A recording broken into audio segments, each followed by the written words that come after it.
How to create blueprint in Wrike. Creating a blueprint in Wrike is the best way to build reusable templates for tasks, folders, or projects.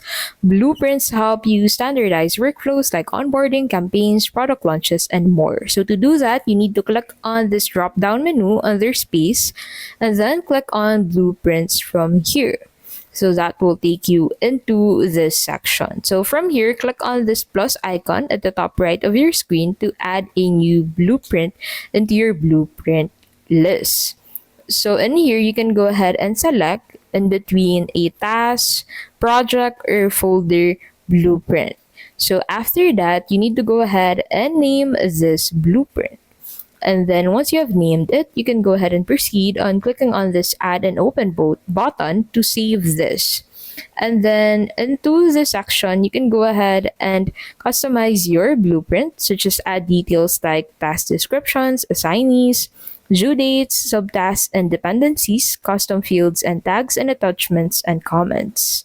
Now, once you're done with this, you can go ahead and click on this X button at the top right of your screen to save your changes for your blueprint. So to use this blueprint, you can go ahead and click on this three dots at the top right of your screen and then click on this create from blueprint button.